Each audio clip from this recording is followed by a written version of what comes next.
Ichungwa, in his right mind, can stand and say, first he said that nobody was killed by the police.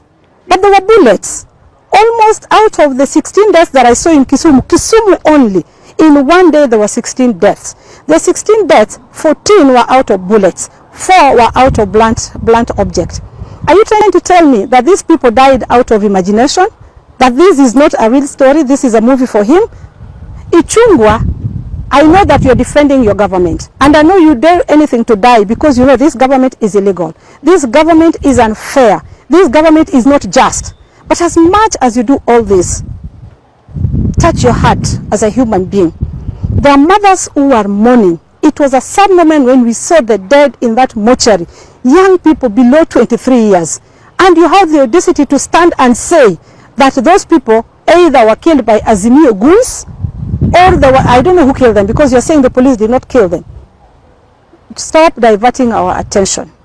We are not interested in your handshake. And I'm telling you, if there will be any shake, it will be a hard shake. It will not be a handshake. We cannot handshake with such a person who kills innocent Kenyans. And instead of apologizing to Kenyans, he stands and praises the police. And I'm telling him, he will not live with the guns forever. After some time, he will leave Statehouse and he will come back and live with us.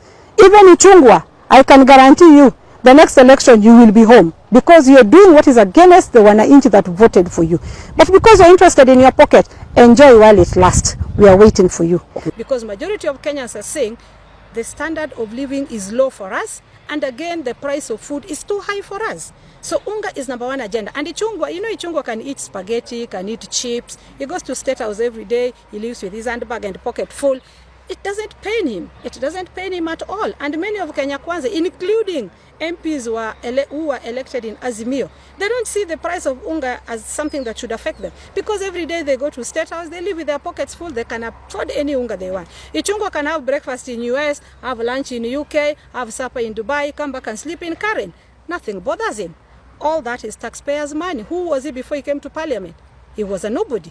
So when he's talking like this, he's talking because he's defending his government. It is all right to defend your government, but how many is in that government? Majority of Kenyans are saying the price of food is very high.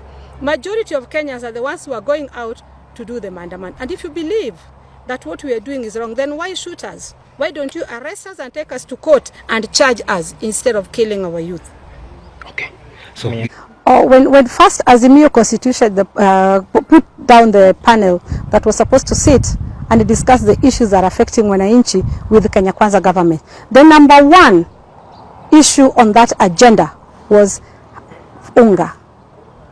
Unga was repeated severally, and even if you see, unga is a must, we will bring it down. If you don't bring unga down, unga will bring you down.